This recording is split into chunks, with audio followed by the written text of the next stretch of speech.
Good afternoon, everyone. This is Brother Phil and Brother Amir. Wake up on June the 30th.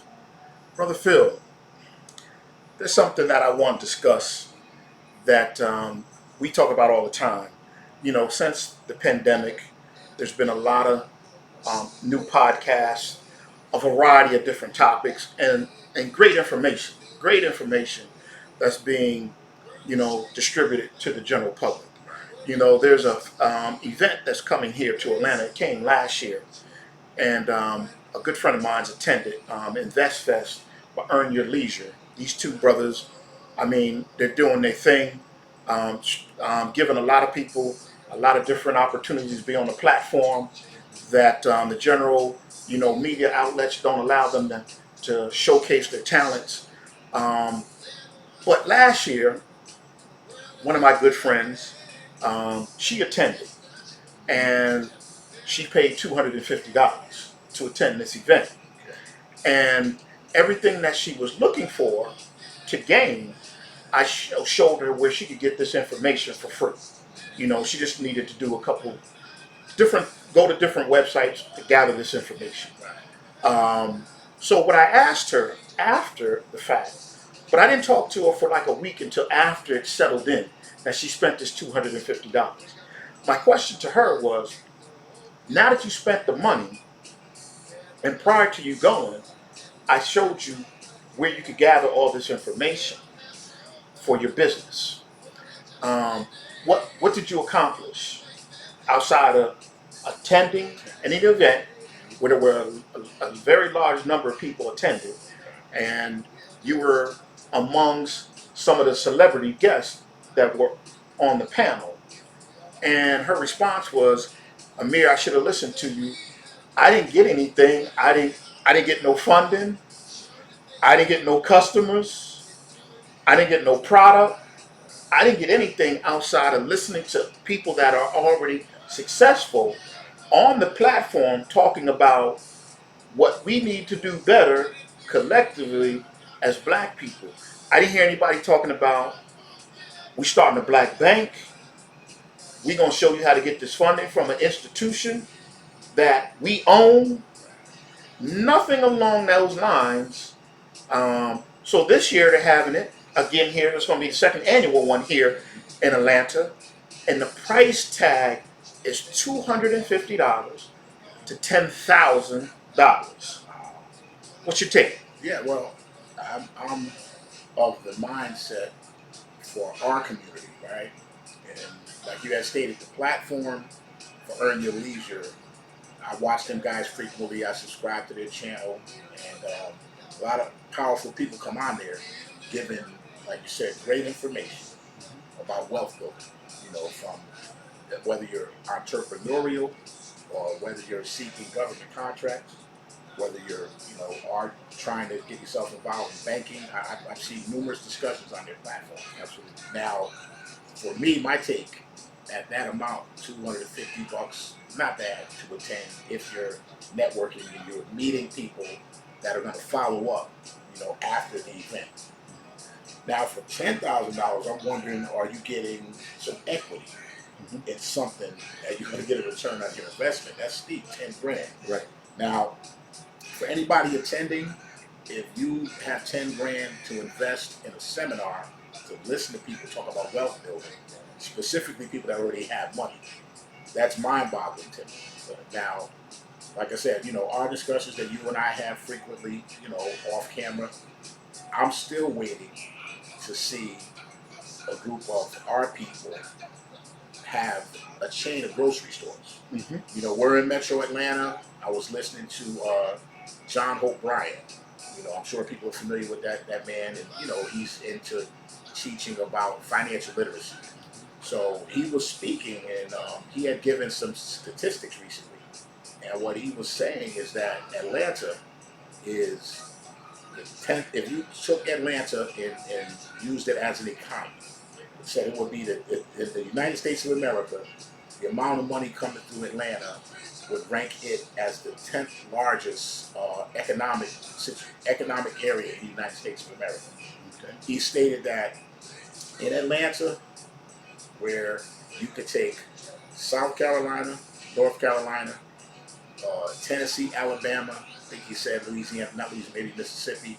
He said if you put them six states together, the economic strength of Atlanta is larger than those 5 to 6 states. I would agree. And well, so once again, back to what I said, we could attend these events. We can hear from these, financial gurus. But I would love to see an event where you bring people out. Are you familiar with the term mastermind group? No, I haven't. Mastermind group is where you get different people that come together with ideas. And that particular group, let's just say 10 people, for example, that are all investment minded. We're already financially, strapped. We're strong financially. What we're looking for is ideas that can help us grow our money collectively. So like a think tank. Think tank, right? I mean, like I said, the term is called mastermind group. So with the Invest Fest, the way my mind works, I'm curious if those panelists that we hear of, without naming names, but celebrities that come and they're speaking on wealth building, if they have any ideas that they're sharing amongst their group, and then when they iron out an idea that makes sense, like I said, I don't know of any black grocery store chains in America. Do you? I don't. Think about this. Okay, there was a group of individuals, celebrities, and people behind the scene that started a bank.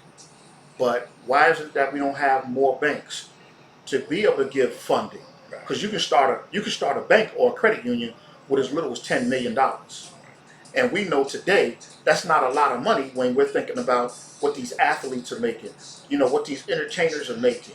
Why is it that they can't come together, put aside their differences, and say, guess what? We can have a bank in every major metropolitan city, right? And we can say in the city, okay, and we offer these types of loans. We offer this type of credit building. We offer this type of business loans. We offer these types of mortgages.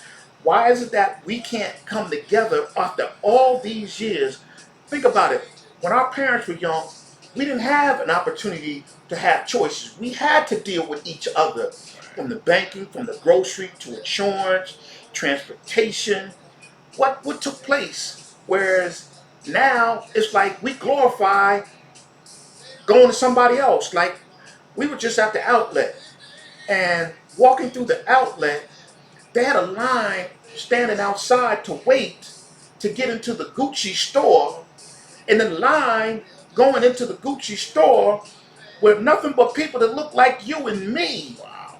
right? And we know going into the Gucci store, if you dropping something, you ain't dropping less than 500 for what? A wallet, a purse. You can't come out of there under $500. You know what I'm saying to myself?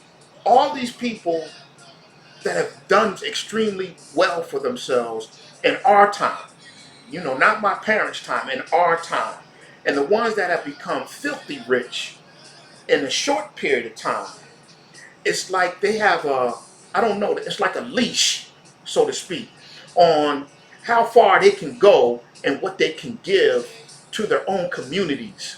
Whereas they can say they do fundraising or they contribute to this or they contribute to that, but we need education. We need places where we can buy our own groceries, support the black farmers.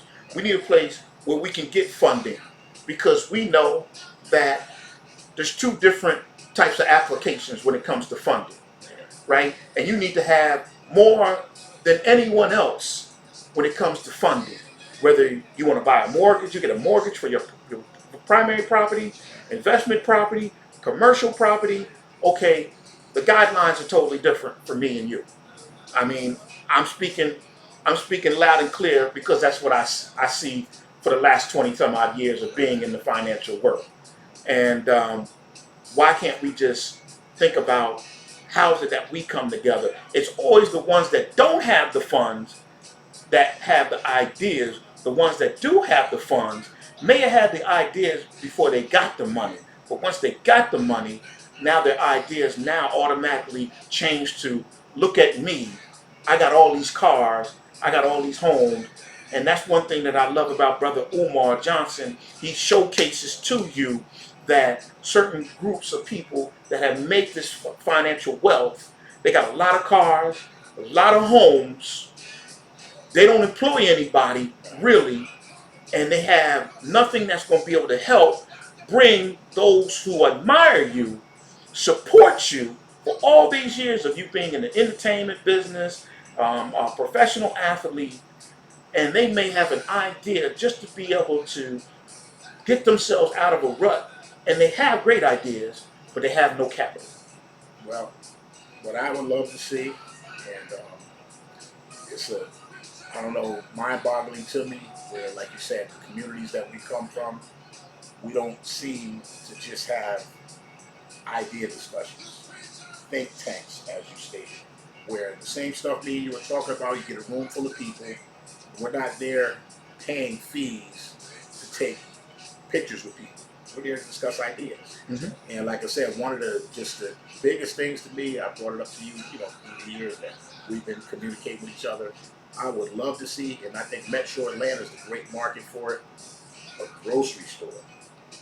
Up in Gwinnett County, there's several different Asian and Hispanic large grocery stores, not small, not corner bodegas like we're used to seeing in the inner city, but large, 15, 16 aisles. They have a um, seafood area, the live seafood. They have, of course, the meat section, and then you also see the goods coming from their native countries. Absolutely. I'm waiting for the day. Of course, I would love to be a part of that, to see a grocery store in Metro Atlanta that's owned by us. Absolutely, Yeah. absolutely.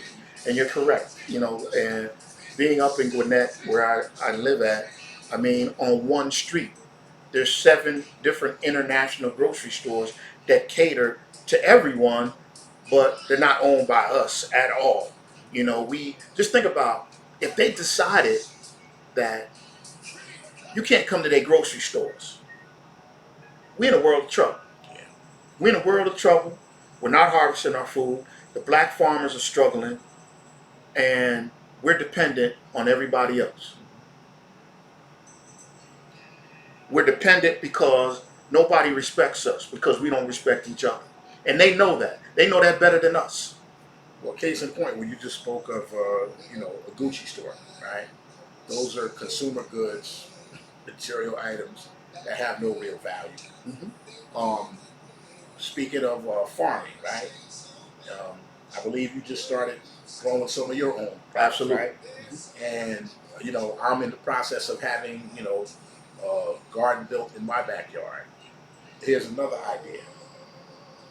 Imagine you have a subdivision and 20 houses in there, smaller subdivision, but putting that subdivision together, each home was tasked with growing some type of food.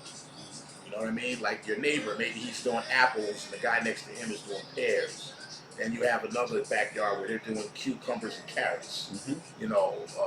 Because I always thought to have a farm, your mind's eye, you think your farm's got to have thousands of acres. Right. Right now, I'm comprehending you can literally have 2 or 3 boxes in your yard. What's the size of yours? Each box? They're 8 by 12, two of them, and we're growing tomatoes, watermelon, cucumber, cilantro, lettuce, ginger, red beets, and there's a couple other things. But it's a beautiful thing to see this thing literally every day growing, where we're going to be able to eat this from what we've grown in our backyard. And to what you spoke of earlier in the first segment when we were talking about the hereditary diets of certain people. So like I said, a lot of people probably feel eating salads is boring.